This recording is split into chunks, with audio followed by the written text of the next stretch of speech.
This reading is from Censored 120, and it's titled Screwed by William J. Eisenman, Ph.D. It is amazing the rewriting of history that is going on concerning the financial meltdown of 2008 and the near total destruction of the American economy brought about by the evildoers on Wall Street. All can be traced back to the mutant form of capitalism that we worship in this country. This form of capitalism fawns at the altar of privatization of all resources and wants all power awarded to corporations. It encourages extreme debt, which results in all manner of enslavement for countries and individuals. This mutant form is an abuse of capitalism. What has become clear, but by no means to all, is that our present system is a failure. The financial meltdown and how it was handled should have convinced over 70% of Americans that we got screwed. Those who caused the problems made out like bandits, retained power and respect, and without changes in the law, they can do it all again. Thank you, President Ronald Reagan, who championed many of the changes that used to protect us from immoral and criminal activities of corporations. Deregulation lobbying can be laid at the feet of the 2008 financial meltdown. From 1998 to 2008, lobbyists gave political contributions in the amount of $1,725,000,000. Excuse me, I billion twice there, because it's a large sum of money. And another $3.4 billion was given to do away with disliked federal regulations. Derivatives were prevented from being regulated. The Glass-Steagall Act was repealed. Investment banks were allowed to police themselves. And federal regulators kept their noses out of the predatory lending business. Back to Reagan. On his watch, anti-usury laws were overturned, and that's how your credit card interest rates became unbiblical. It is now very clear to the undeceived, Revelation 12:9, that those with the money and power go to great lengths to cheat the system. Corporation taxes paid in 1943 were 40%, while in 2003 they dropped to 7%. And they complain that's too high. Like General Electric, they'd like to pay no taxes. Deregulation targeted laws that protect the weak and defenseless and resulted in someone obtaining more power over you. Not all regulation is bad.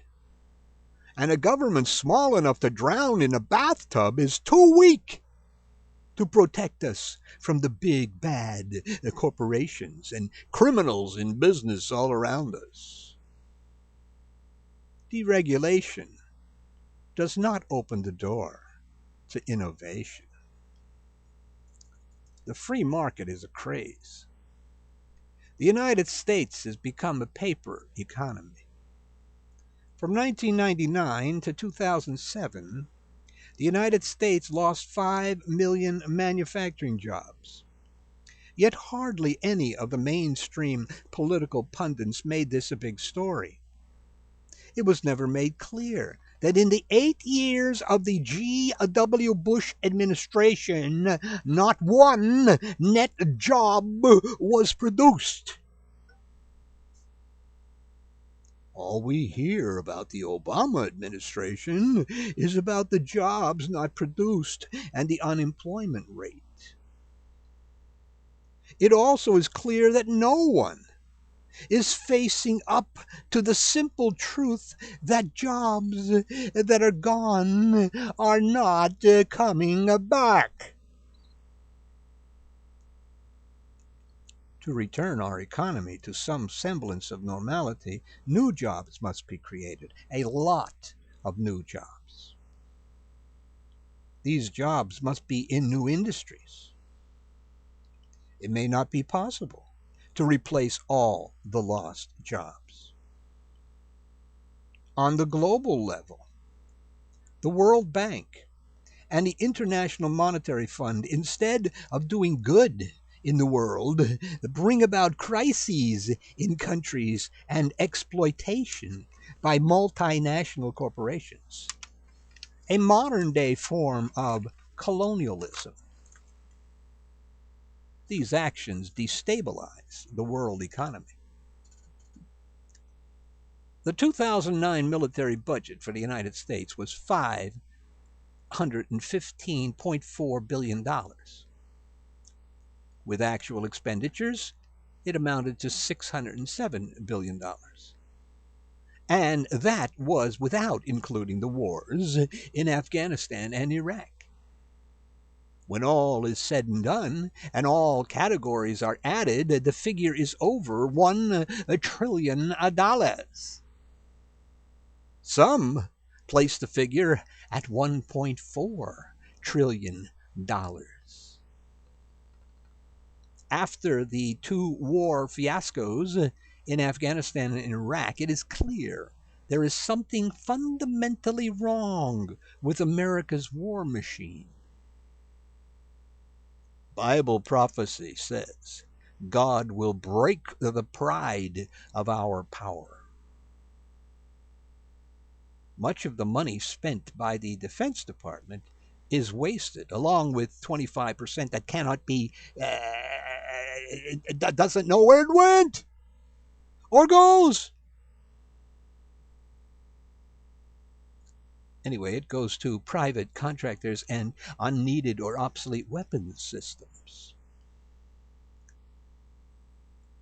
Being overly generous, a more reasonable military spending figure might be $300 billion.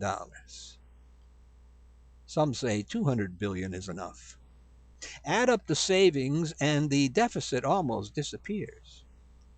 It is time we come to understand that our mutant form of capitalism that we've come to love and worship is dangerous. We must take off our false patriotic blinders and come to understand that corporations have co opted the democratic process and that we live in a fascist country that is barely away from being totalitarian. Fascism occurs when corporations are married to the country, to the state. What has been forgotten since the Great Depression is that markets don't work well on their own. It was a flawed perspective that brought on the financial meltdown in 2007, 2008. It didn't happen on its own. It was man-made. Those who brought down the economy were deceived, Revelation 12:9, having blind faith in markets. Markets were self-correcting, and of course these policies were shaped by special interests within the financial markets. The crisis was also made in the United States. The criminals got the laws passed to whitewash their criminality, much like the counterfeit Christian who claims God's laws were nailed to the cross, the stake, with Jesus. There are laws, and there are laws. Citizens United is a special interest law with no basis in reality, since corporations are not persons. Thou shalt not kill is a real law. The law which repealed Glass-Steagall Act was another special interest law. Jim Crow laws in the Old South were special interest laws. These kinds of laws must never be enacted nor obeyed, and those who do enact them must be run out of town on a rail. The basis of capitalism is the pursuit of profit, pure and simple. All the innovation in the financial markets was to avoid regulations, and dishonest accounting was to avoid taxation. This was all done to turn criminality and greed into virtues. All the lessons from the past were dismissed or forgotten. Reckless lending that brought in fees was fuel for the housing bubble, which eventually burst. In the first 9 months of 2008, 1.8 million jobs were lost. All the profits made by the financial sector came at the destruction of the real economy, your economy. Consumption is 70% of America's GDP. The real economy. The economy of the refrigerator buyers, not the yacht buyers. Between December 2007 and October 2009, our economy lost 8 million jobs. When viewed honestly, a return to full employment today is a near impossible task. The 2007-2008 recession was unlike any other, and Bible prophecy says the United States will never recover. One of the financial innovations that figured heavily in the financial meltdown of 2008 was the securitizing of subprime mortgages worldwide through CDOs, which made them more risky instead of diversifying the risk. In 2008, more than 2.3 million people lost their homes, while in 2007, 1.3 million foreclosure actions were undertaken. From 1999 to 2005, home prices increased by 62%. Wall Street was fee-driven. It was frenzy time, and they were out to screw you. The ratings industries were also in on the scam. There were conflicts of interest, distorted incentives, and the bankers who brought on the destruction, pardon the pun, laughed all the way to the bank. They walked away with billions for their companies and bonuses for themselves. You got screwed. Capitalism, capitalism can't work if private rewards are unrelated to social returns. The innovation of Wall Street were failures. To this day, reform has not taken place. Our economic system is not fair, and that is deliberate. Our government is controlled by business, and there are those who think that government is a business and should be run like a business. But government is not a business. In 1999, the banks paid Congress to repeal the Glass-Steagall Act. In 2001, Congress was paid to not impose regulations on derivatives. In 2004, commercial banks were allowed by Congress to increase their financial leverage from 10 times to over 40 times. Is the picture becoming clearer? The credit default swaps market is a $65 trillion market. And when all is said and done, it can hardly be denied that the entire global financial system is bankrupt. Throughout this whole ordeal, there were too many middlemen, each demanding a fee. The Federal Reserve benefits commercial banks and is not pro labor. It is the banks and the Fed that cause recessions. Banks take on too much leverage and are badly run. There are too many loan losses. If leverage were restricted, we could avoid recessions, asset bubbles, and depressions. During the 8 years of the George W. Bush administration, only 2 million jobs were created, and 4 million were lost in 2008. The last 12 years, and the fact that there's no proof or study anywhere that shows that cutting taxes increases revenue or creates growth, should put the cutting taxes mantra to rest. G.W. Bush's tax cuts gave $3.5 trillion to the rich. Bush inherited a $250 billion surplus, which turned into a $1.2 trillion operating annual deficit. Tax cuts decrease revenue, and this is the sole object of Republicans who want to defund the government until it is small enough to drown in a bathtub. Why is this not called treason?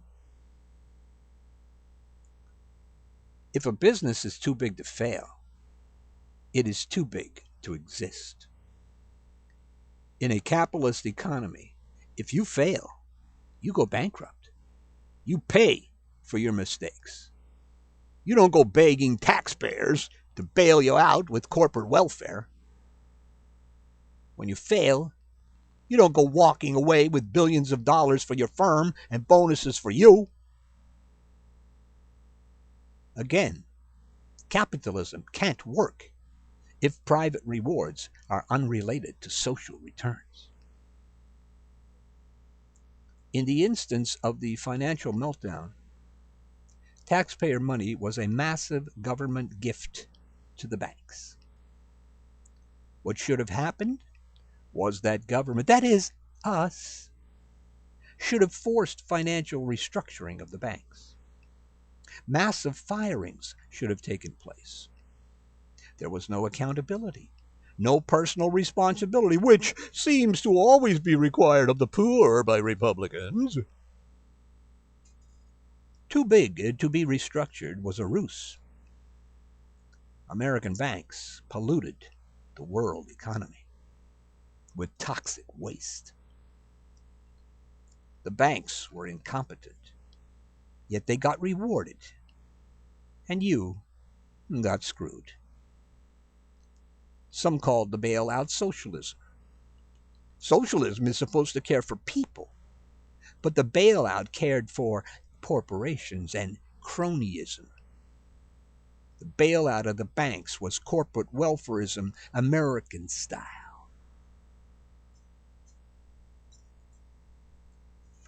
We should not forget some of those who were instrumental in bringing about the financial meltdown of 2008. Some of them are working in the Obama administration now. Robert Rubin, Larry Summers, Timothy Geithner worked hard in opposing the regulation of derivatives, egged on by Alan Greenspan. They used fear. These smart men put their faith in ideology rather than reality. When the derivatives market blew up, they were surprised. What realists have learned from the financial meltdown is that regulations must be 1. Simple, 2. Transparent, 3. not influenced by financial markets. 4. All corporate lobbying and campaign contributions in Washington must end. Regulations help business. They don't hamper it. George Stigler. What deregulation does is help crooks, the greedy, and corrupt in their criminality. Can there be too much regulation? Yes, there can be. But deregulation has been bought and paid for, and that process is suspect and wrong. Due to lack of regulation and lax enforcement, creative accounting was used on Wall Street, and there was a lack of transparency. Laws were changed to allow criminal activity, and the government failed to break up businesses that were too big to fail. The taxpayer money used to bail out the financial system was squandered. Our economy has undergone change. The standard of living of Americans has fallen. The median income of males in their 30s is lower now than it was 30 years ago. To protect ourselves, we need to downsize the financial sector. We must find decent work for all Americans who want to work. The Employment Act of 1946 made it a national goal to maintain our economy at full employment. The last 12 years has shown us that relying on the private sector to provide us with good jobs is pure folly. The game of economics has rules and needs referees. It is the government's job to write the rules and provide us with referees. All must be fair, and information must be for everyone.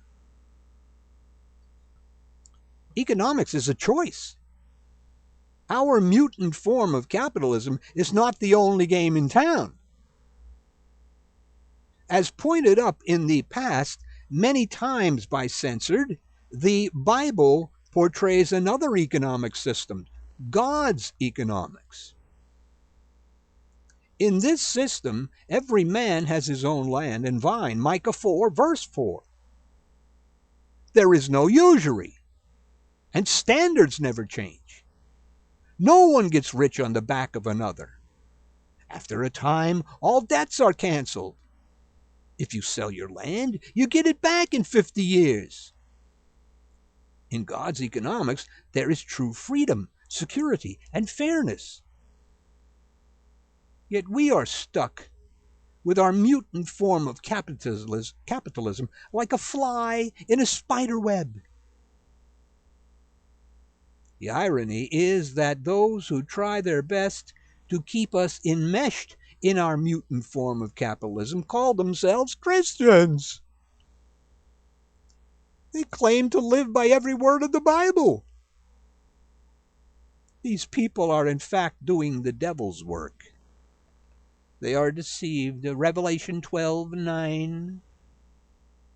Unfortunately, their deception prevents evolution, improvement, and needed change. These people have become enablers of the criminals and corruptors. But their minds are closed to the evil they promote. God calls them incorrigible, and they helped the bad guys screw you. The end.